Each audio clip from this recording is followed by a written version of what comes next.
à toutes et à tous sur le plateau de ce midi. Eh bien, nous sommes très heureux de vous retrouver encore une fois aujourd'hui. Je m'en vais tout de suite, public, vous présenter les chroniqueurs du jour.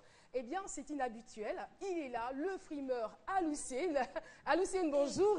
Bonjour, Caro.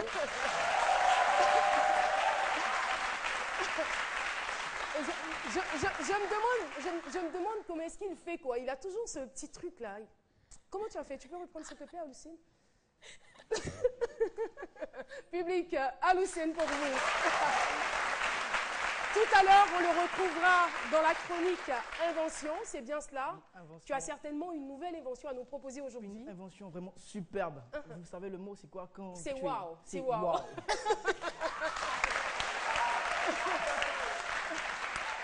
Et la belle et ravissante Alissa est aussi là. Bonjour. Bonjour Caroline. Comment vas-tu? Ça va très bien. Ça va très bien. Aujourd'hui, c'est la déco. Hein? Oui, c'est la déco, le verre en intérieur. Le verre en intérieur. Déjà, tu nous as donné les signaux hein, avec oui. le verre dans ton vêtement. On commence à être habitué maintenant. Merci.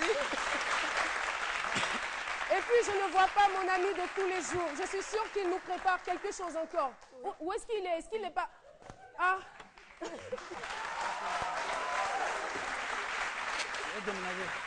Ça va pas. Docteur Philo. Oui. Voilà. Il faut que je déménage. Mais où vas-tu? Maison trop cher à Abidjan. C'est bon. Mais tu déménages, tu vas où? Hein? Où est-ce que tu vas? Je vais où? Où est-ce que tu vas? Mais moi, je sais que tu es à Yopougon, mais tu as ton matelas, tu as ton seau, tu déménages, tu vas où? Tu vas pas quand même dormir ici? Ici, c'est un studio, voilà. Attends, est-ce que caution, mais on donne aux gens là, c'est normal? Non, caution, on donne aux gens là, c'est... Non, c'est pas... Ça ne fait pas rire, c'est mieux comme ça. Au fait, je partais me laver. Ah, même, voilà, j'ai fait la grasse matinée. Au fait, je suis un colocataire mobile. Voilà, donc, partout où la nuit me trouve, je dors là-bas. Voilà, donc j'ai pris seulement l'essentiel. Okay. Voilà, j'ai l'essentiel qui est avec moi. Je vais, comment on peut vous dire, 2 ans de caution. 2 ans? 2 ans de caution. C'est énorme. Pour une maison. Comment? C'est trop. C'est trop? C'est même incalculable. Un an. C'est mieux. Je te donne 1 an d'avance. Quelle est ta prochaine destination? Ben là où la nuit me trouve. Après ce midi, je vais négocier avec elle. C'est tout. Voilà, c'est mieux comme ça. Ah ça, Docteur Philo est un je n'ai jamais vu. Ça va rester avec moi ici. Je n'ai jamais vu là où tu donnes avance, après on dit faut donner recul. Tu l'as déjà vu ça où? Avance et recul. Alors, comme chaque jour, c'est-à-dire du lundi au vendredi, nous développons un thème et nous avons un invité témoin qui, dans quelques instants, va nous rejoindre. Mais avant, nous allons retrouver Docteur Philo. Le thème, je vous le donne tout de suite, coiffeur de star. On retrouve Docteur Philo.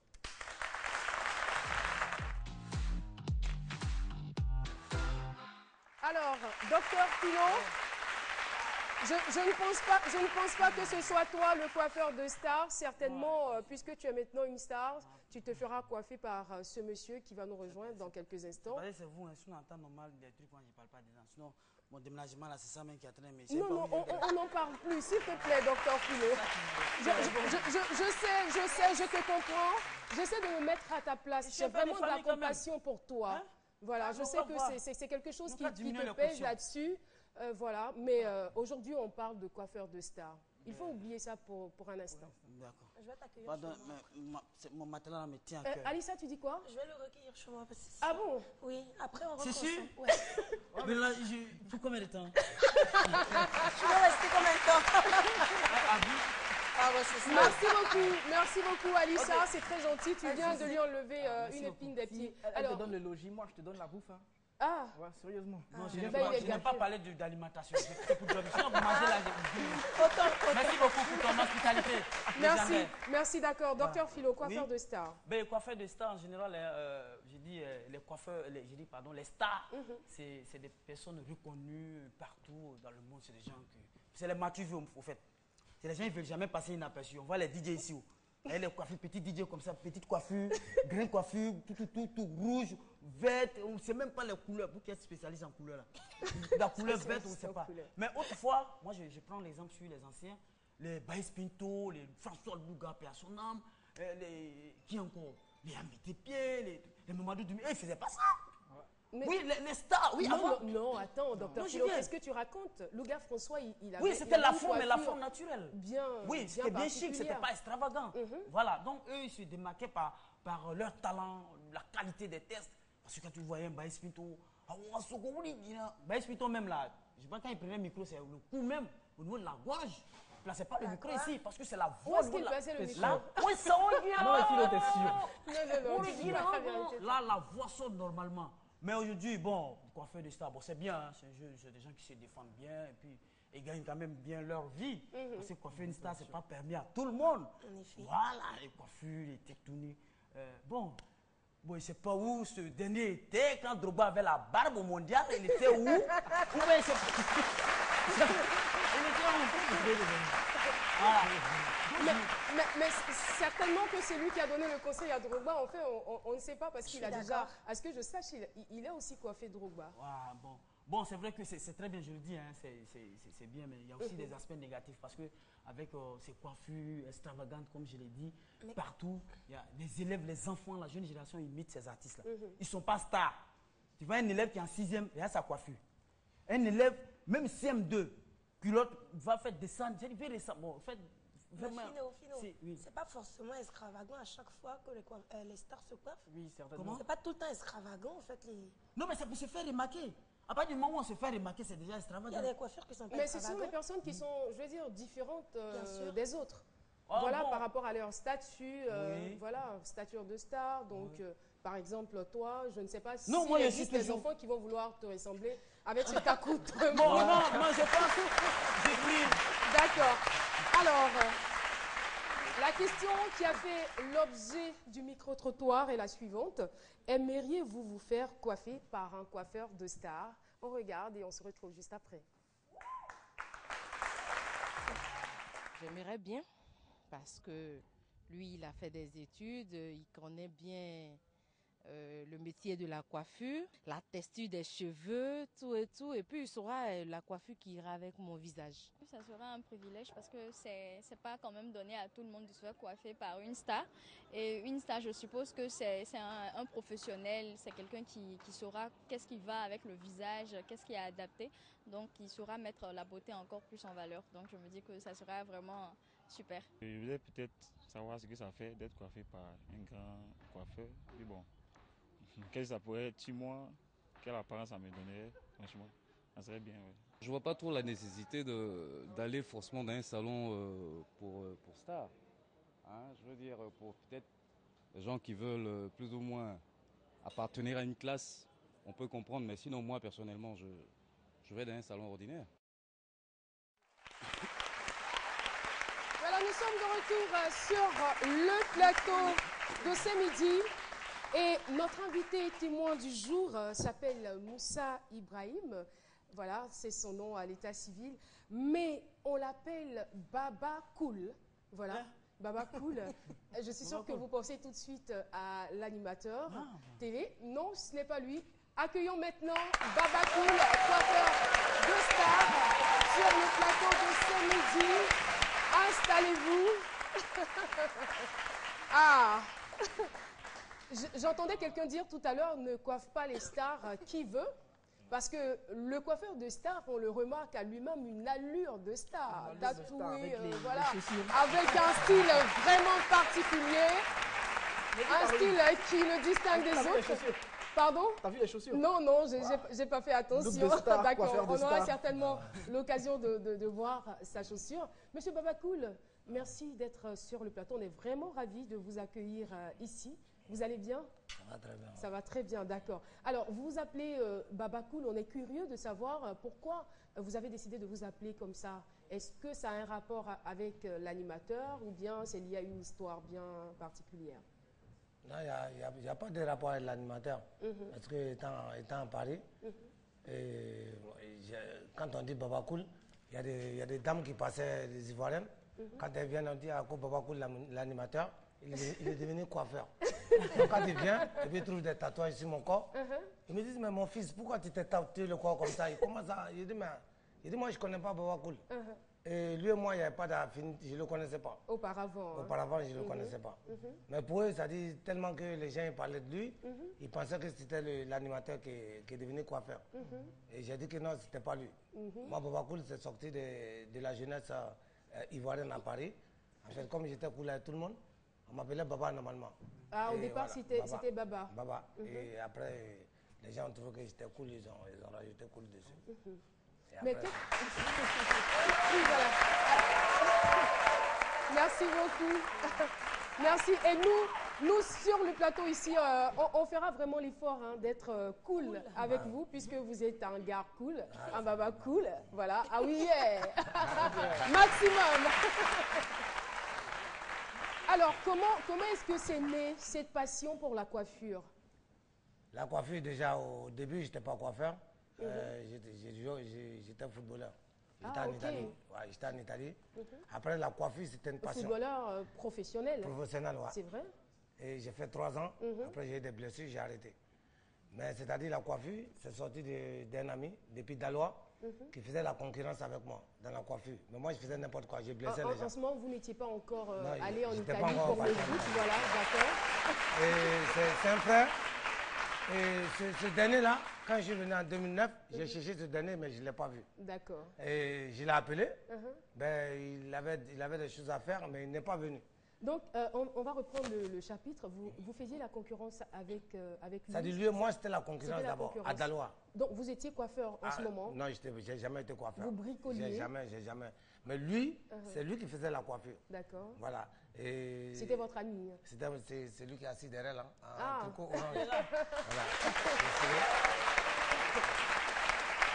Est-ce qu'il peut se tenir? Voilà. Ok. D'accord. Voilà, c'est lui qui faisait la coiffure. Mais à tout moment, moi, je blesse les gens. Lui, il coiffait normal. Et qu'est-ce qui va se passer par la suite après vos blessures en Après Italie? la blessure, moi, j'ai arrêté de coiffer là-bas. Non, c'était à Dalois. D'accord. C'était à Dalois. Et après, moi, je suis allé pour le foot en Italie. Mais après, ça n'a pas marché. Je suis allé aux États-Unis. Mais j'aimais bien la coiffure parce que c'était ma passion depuis Dalois. Ok. J'ai dit, mais pourquoi est-ce que je ne peux pas apprendre ça ici? Mais après, j'ai commencé à coiffer, mais j'ai fait un truc qui n'était pas normal. Parce que je n'étais pas coiffeur. Et c'était quoi? Il y a un monsieur qui s'est posé devant moi. J'ai pris une tondeuse. Et il a demandé de faire une coupe carrée, mais tu vois, j'ai mis la tondeuse et ça a rasé complètement sa tête. Dans le temps, tu vois, le temps que ça rencontre, tu vois, le temps que ça rencontre, tu as vu, les cheveux sont tombés, tu ne peux plus replacer. Mais moi, j'ai mis ça à la place. J'ai mis ça là, et après, quand le monsieur il a fait ça, les cheveux sont tombés, moi, j'ai fui. C'est drôle. Ouais, c'est vraiment drôle. Voilà, c'est drôle. Et après? Et après, tu vois, j'ai 2-3 salons comme ça. Et j'allais avoir des soucis parce que j'ai appelé la police 2-3 fois. Après, moi, je suis revenu en France. Tu vois, je suis venu en France pour voir si je peux m'adapter là. Et arrivé en France, mais vous avez quand même persisté, hein? Vous avez persisté. Oui, parce que c'est ma passion en fait. C'est clair, c'est comme l'enfant, je veux dire, qui apprend à faire les 4 pattes, après qui apprend à s'arrêter et qui marche. Tout à fait compliqué. Et quand vous avez commencé à marcher, et bizarrement, je suis arrivé et j'ai commencé à coiffer dans un salon. D'accord. Et là, j'ai commencé à coiffer dans un salon, mais entre les amis. Tu vois, j'ai trouvé les jeunes de Dalois, de la Côte d'Ivoire, les Ivoiriens. Je me dis, bon, ici, là, c'est la famille, ça ne peut pas aller quelque part. Parce qu'il y a d'autres qui ont les papiers, qui n'ont pas les papiers. Quand même, si tu le blesses, ça peut pas aller quelque part. D'accord. Alors, malheureusement, l'histoire est très intéressante. Malheureusement, on n'aura pas le temps d'égrener tous les détails. On va rapidement aller en Europe. Quand vous avez décidé d'ouvrir des salons, je suppose que là, vous étiez vraiment rodé. Donc là, vous ouvrez des salons de coiffure et vous devenez incontournable. Non, vous avez ma force, en fait, c'était le début. C'était le début. Les gens faisaient les coupes avec des traits comme ça. Et moi, j'ai dit, ben, moi, je ne veux pas faire ça. Et si je faisais des dessins sur la tête? En fait, c'est comme ça a commencé. Et j'ai commencé à faire c'est moi qui ai inventé les dessins. Ah, c'est ce qui vous particularisait. Voilà. Donc en même temps, la télé, déjà, j'étais même pas grand coiffeur. On commençait à venir, il y avait le groupe 113, tous les rappeurs. C'était qui la première star? Déjà, celui qui était mon cobaye, c'était Douk Sara. C'était Big Saga. Et puis après, après ça a suivi. Comme lui, il aimait beaucoup le boucan, je préfère faire des trucs sur sa tête avec la teinture blanche et des dessins pour qu'il tourne un peu. Parce qu'il racolait pour moi dans le salon. Il envoyait des clients tout le temps. Il n'était pas dans la musique. D'accord, on va vérifier avec vous par rapport aux informations que nous avons reçues. Il paraît que vous auriez coiffé DMX, Asher, même Michael Jackson, Jay-Z, tout ça. Est-ce que c'est vrai? Si, la réputation est partie de la radio Ado. C'est Asher qu'on voit là.